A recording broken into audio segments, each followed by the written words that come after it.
Nicolette. Great to Hello, see you. Nez. Nice And to see you always. thanks for joining us on the She Can Do podcast. No problem. I'm excited to be here. Yeah, great to have you. Really keen to hear a bit more about your experiences. Nicolette, maybe you can tell me a bit about what were you doing a bit before the program? Okay, so I am a former operations assistant turned UX designer, but when I want to explain myself, I usually say at my core, I'm someone who makes almost complex processes and experiences just a little bit clearer and more human, trying to get people to think more human, especially in this digital age with AI and everything that's going on so fast in the digital world. We really need that. We really need a little bit more human experiences, but also just human interactions. It's much needed right now. Yeah. And tell me, so as an operations manager, what kind of then shifted or drew your direction into UX? Um, so I think uh, I didn't grow up dreaming of becoming a UX designer. I mean, nobody ever knew it, maybe because it didn't exist at the time. I don't want to give Yeah, away my age, but it probably didn't exist no, at me the too. time. But Me too. I didn't dream about becoming a UX designer. But I was always fascinated with how people interacted with the world around them, and I was always fascinated by their stories. I mean, I remember my earliest memories are sitting at a coffee shop with my mom and aunt, and we would be just people watching. And I'd find it so fascinating when you watch people and how they interact with each other, but also just interact with the world around them. And I always found it so fascinating. And at that young age, I always tried to imagine their story. Like, what are they doing at the mall? Are they coming to buy something?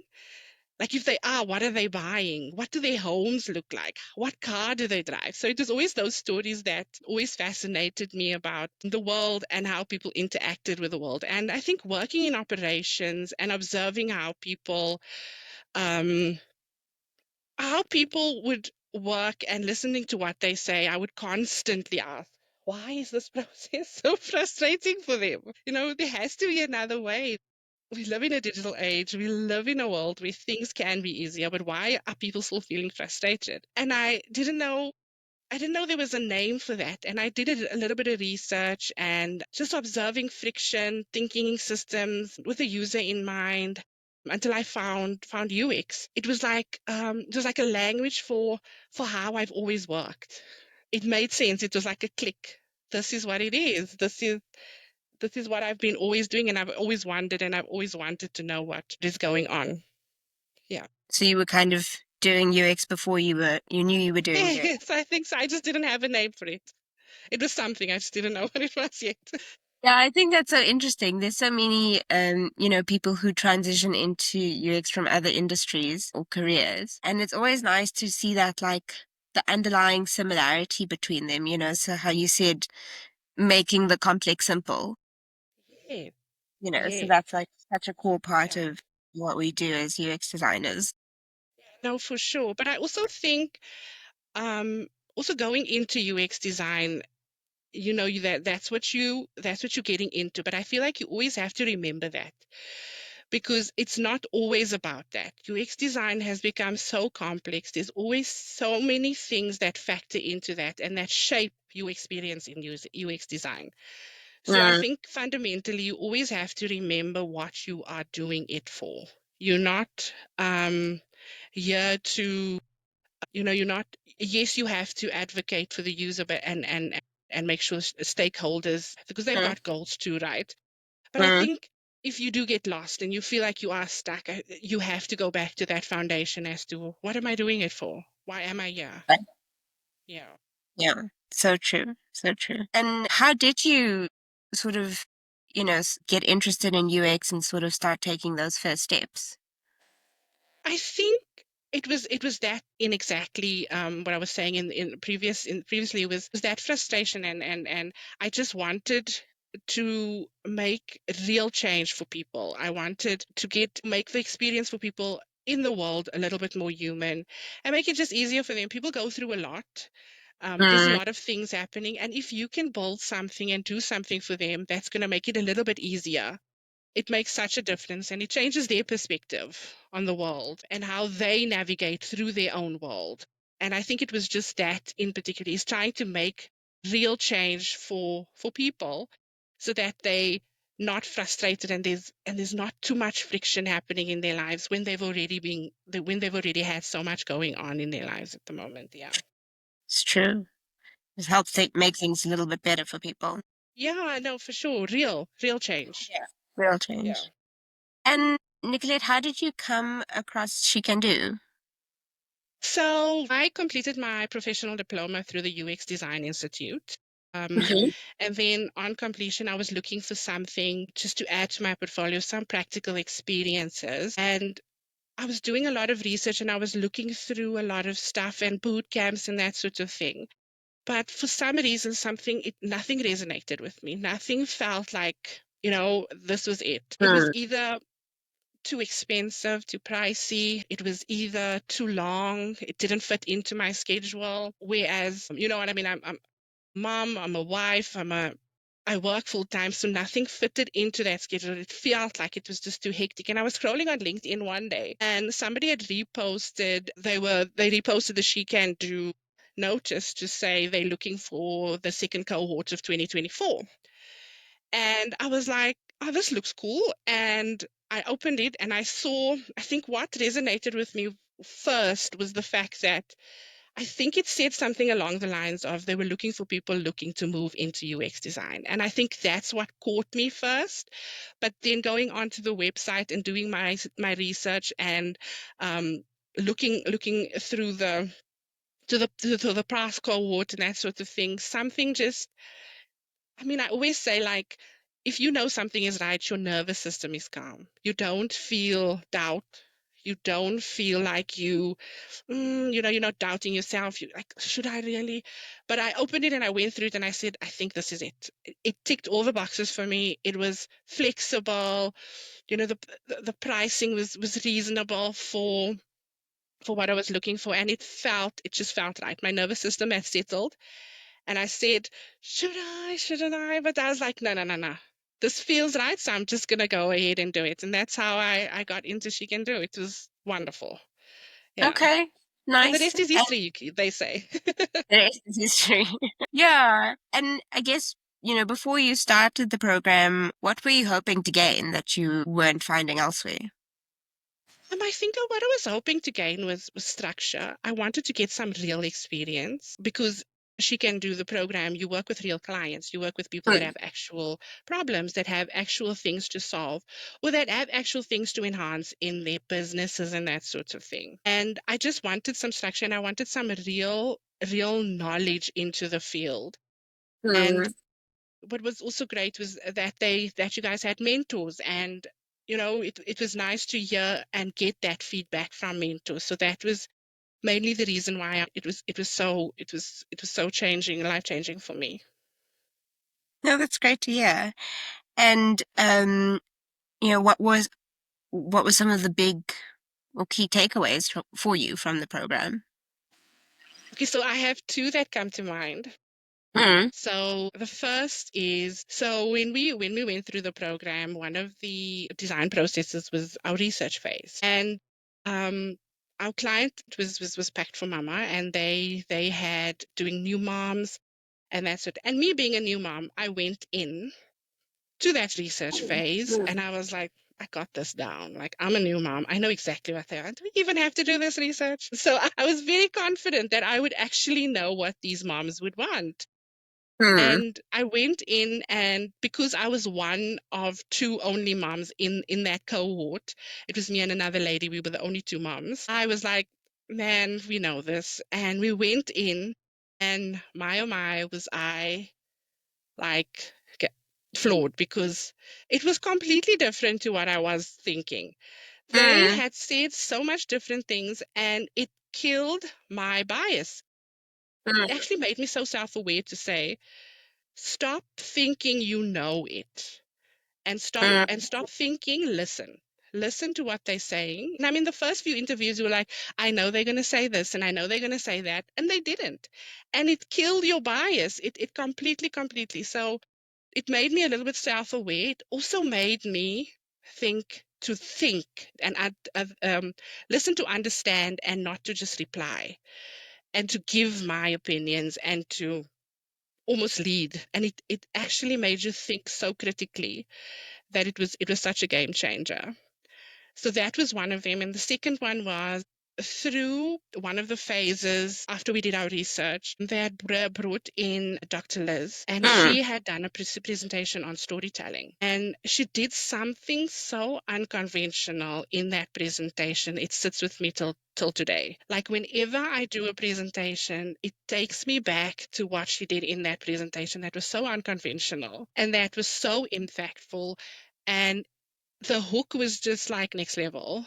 And I've used it. I've used it a few times and it's actually worked with so many of my presentations. And it's also sparked my interest in storytelling and how important that is to make things a little bit more human. Data is so important, but if we can Mm. make that metric human by telling a human story, it makes all the difference. So that was also a big change for me in the way I present my designs. And it's actually worked so many times that yeah, I'm so excited And the unconventional method that that Dr. she Liz. used. Yeah. So it was actually so funny. So she came into the presentation, but first of all, she had her camera off, so she was fumbling. She was like, "Ah," she's fumbling around.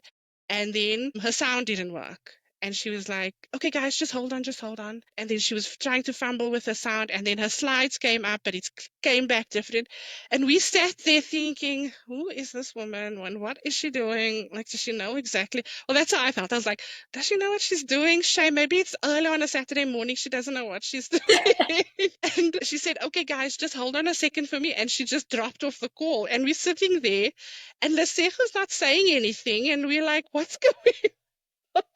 And we're sitting there, and she comes back on, and she's like, okay, guys, does any of you feel confused? And I was like, yes, I'm so confused. Like, are you okay? Like, do we need to give you some time? And she's like, no. She's like, that was intentional. That was just a hook on how to show you how not to present. And that just stuck with me because I mean, like, it was early on a Saturday morning. We were all just waiting for someone to just come and present to us and everything. And she literally made us lean forward and listen.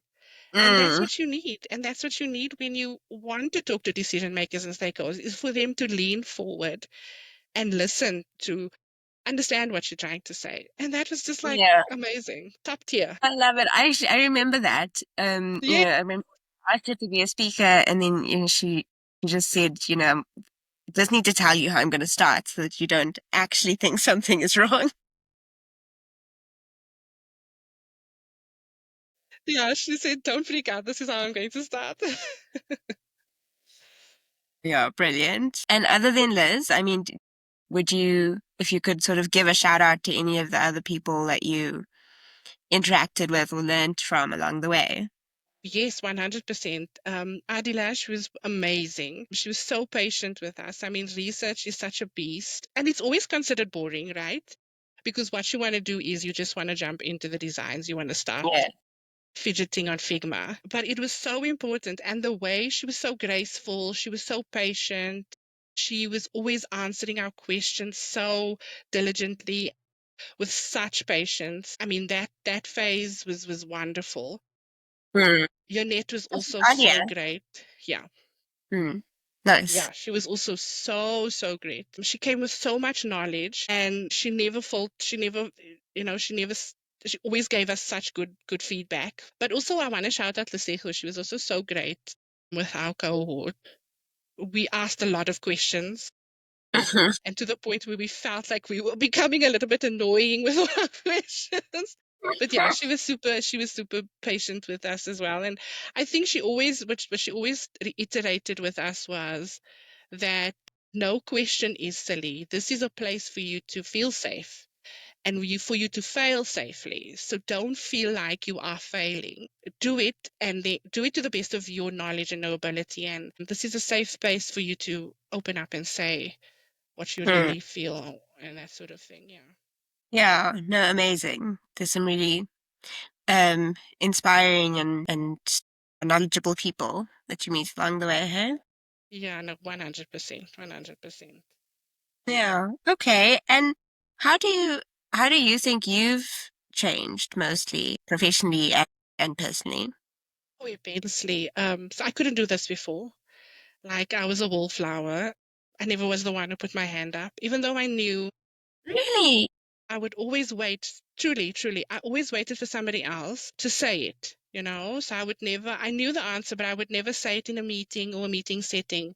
I would sit there and I would wait for somebody else to say it because I was too scared to put up my hand and say it. So I could never do this. But um, I think that's the most important thing that it gave me is that confidence.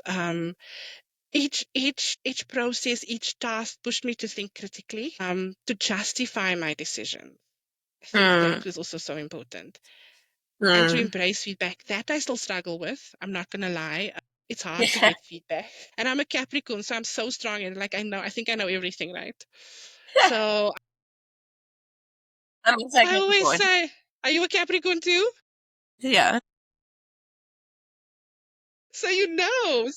Yeah.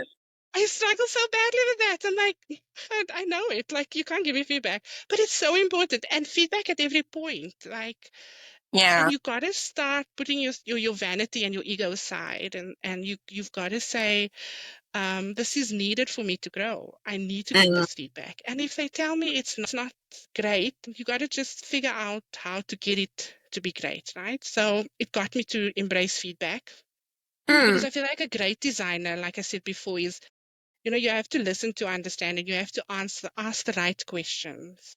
mm. And yeah, I think the confidence was this boost it gave me to feel like I could say something and I had a voice. That was just immensely powerful for me and impactful for me. Well, I never would have described you as a wallflower based on so that is Yeah, that's amazing. but that Well she done. can do, truly, truly.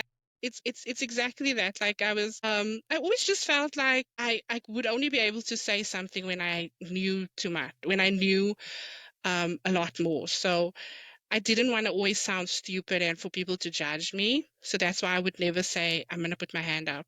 But Mhm. it's that confidence to say you have a voice, you have something good to say. You need to step into that. I love that. I love that. Yeah, I think it's definitely something we really are purposeful about. How do we help people achieve that? And yeah. And since the program, Nicolette, what have you been up to? So I have changed roles. I'm in the customer experience specialist role now. Nice. So it's almost it's in the operations space. So I'm leveraging that background, Mm. but I'm still doing a lot of UX design stuff, freelancing and that sort of thing. But it's given me, I think what she can do is given me, like I said, that confidence. And I've presented a lot. I've presented at one of our intercompany, I want to say design platforms. Very cool. That year that I was doing that cohort we were doing in 2024 was that same year. Before I even so funny story. Before I even started, when I finished my design diploma with the UX Design Institute, that January I made it a goal. I said this year I'm going to speak at least one forum or meeting, and I will do it. I will do it. And I found somehow this forum within our company, and I asked to join, and I joined a few, and I said, "Oh man, I can do this. I just don't know what to like talk about just yet." And I thought, I also don't have the confidence. I've never done this. And through that program with She Can Do, so we started in June, and through those 2 months, it brought up my confidence so much that I actually said, I can do this. I absolutely can do this. And I took the bold move. I messaged the lady that organizes it and I said, can I present? I just want to present on accessibility because I felt like it was a little bit lacking in our space. And I wanted to talk about accessibility and inclusive design and Well, how powerful it actually is in our design world. Mm. And she said, yeah, sure. And then it got pushed out by 2 weeks. And I was like, maybe this is a sign I shouldn't do it. Oh, no. This is a sign. And I said, and then she said, was somebody else canceled? Do you mind coming? And I was like, okay, maybe this is another sign I should do it. So I was back and forth. And I was like, it's now or never. It really is. I can't wait to be ready. I have to just jump on in. So somebody canceled and I jumped into that slot, and it was actually so game changing. I had people messaging me saying, you are so right. Like, we do need to do this, and we do need to, think about this sort of thing. In the space I was in, we actually started thinking that way. We started Mm. thinking where we place buttons and how it would affect people with accessibility constraints, and make it more inclusive. So it did impact in that way. So yeah, so that was it. I love that. Really honestly gave me that confidence to step into a place I knew nothing about. Mm. I was just Mm. Mm. starting, and I mean, in the beginning I was like, am I ready for this? Should I be doing this? I'm not a UX designer. Like, are they going to think I'm just talking rubbish? Mm. And it's those sort of voices within you that you need to almost kill, that It's so true. that makes you pushes you so far much further back So true. when you need to step forward. Yeah, I love that. As you said, sort of lean into it. Yeah, for sure. Yeah. Yeah. And yeah, I was going to ask how did you get to that topic? How did you come, you? It was just something that I was thinking about. So a close family member of ours, she's actually she had issues with her eyes later on in life, and she had to actually leave work. Mm. She couldn't work anymore because and she was super young in her 40s, and she couldn't work anymore because the job that she was working at involved her looking at reports and that sort of thing. So she could no longer work. And for me, I think that it came to mind was, what if we made systems more accessible? And it took me down that rabbit hole. And it's a rabbit hole. There's so many things you think you have to think of, and you have to be cognizant of when you are designing.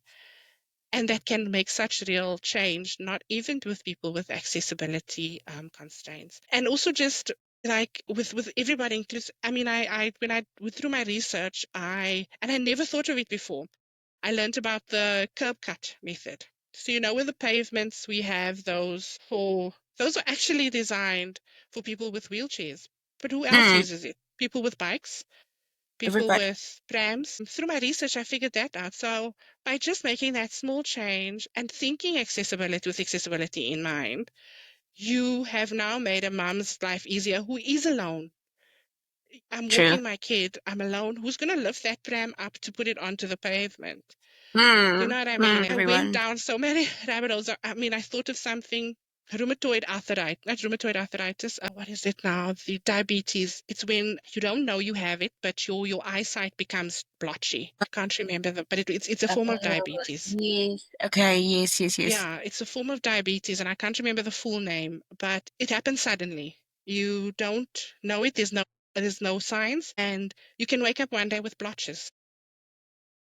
You see Scary. blotches everywhere. And can you imagine that? Can you imagine somebody waking up in the morning and not being able to go to work, and not knowing the fright? It's like, yeah.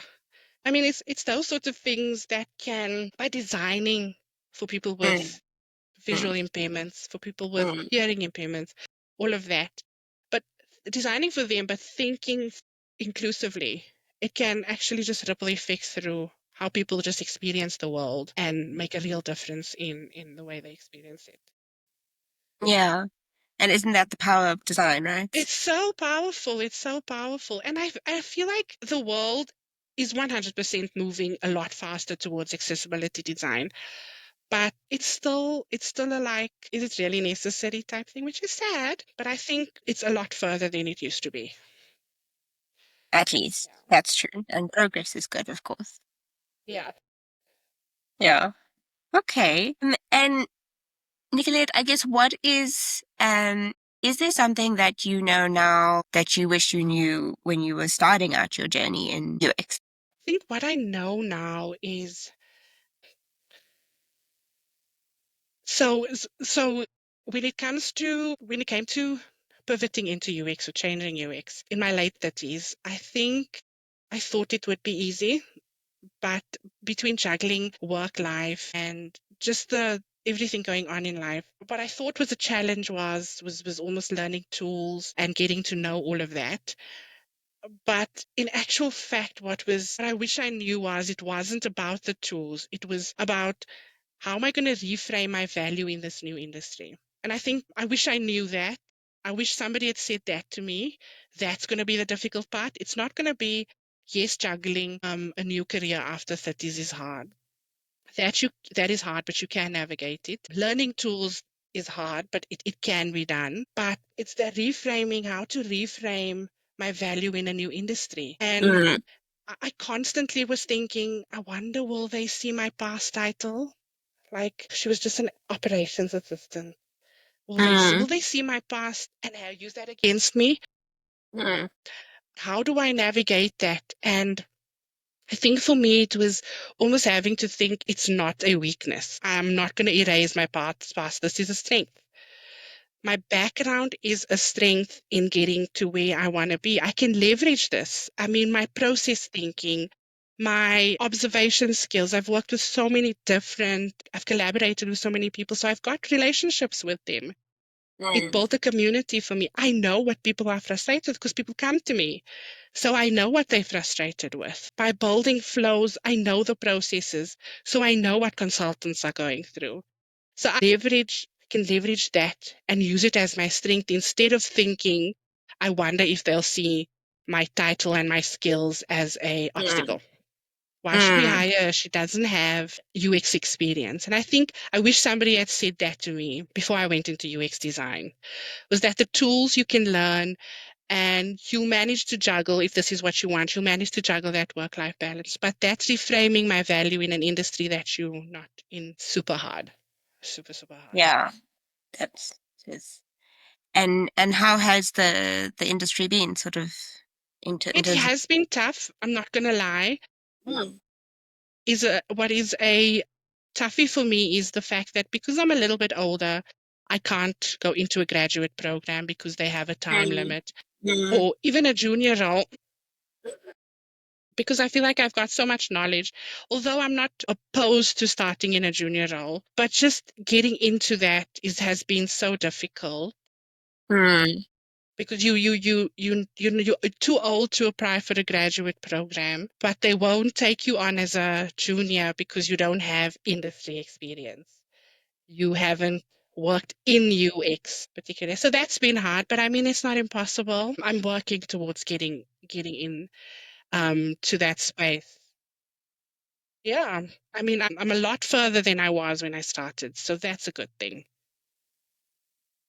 yeah, I think it's really a tricky thing with people sort of transitioning in from other careers. We've seen it a lot. Yeah. And yeah, I guess it's just very traditional where your title and your years of experience are somehow the same thing. Um, Yes. so hopefully the industry learns to show. Yes, for sure. And I mean, so many people have actually done it. So it's like I said, it's not impossible. And I think it's also just getting to leverage off your network. That's so powerful as well, is doing good work authentically and with good intention and building your network. That's so important. So It's important. true. That is very true. Yeah. Okay, Nicolette, maybe to wrap up, one more question from me would be, what advice would you give to somebody else, another woman sort of thinking of applying to the She Can Do training program? I think start where you are. Like, start where you are. Don't think that your past career didn't mean anything. Your experience is valid and they will make you, they will make your perspective stronger. You know, Mm, your past experience and your past work. Also, and this is something that I still struggle with now, don't wait till you're ready to share your work, to share your voice. yes. My voice has become a little bit louder now after she can do, like I said, I was a wallflower, but I'm still I think I'm still a little bit reluctant at times to share my work, but it's something that I'm working on actively because it's going to be the only thing that gets me to where I want to be and where I want to make a real impact, right? I mean, so show your process, ask questions, get your feedback, put your hand up for opportunities. Think systems. Don't think that if you think this is a pain problem, but is it really because you're not in that space? If you feel like it is, and your gut tells you this is what people are frustrated with, what customers, what users, what consultants are frustrated with, say it, ask those questions, ask it, has it been done before? What can we do to help? And take up that space. I think that's how we're going to change the UX, how we're going to change what US looks like Totally. is that time to just take up that space. So yeah, start where you are and don't let your past career and experiences hold you back. I love that. Thanks, Nicolette. Thanks so much for your time. It was really great to catch up. Yes, it was wonderful. It's always so nice to see you, Inez. Yeah, and I wish you all the best with your Thank endeavors, you and so much. I'll see you at some of the events soon. Percent.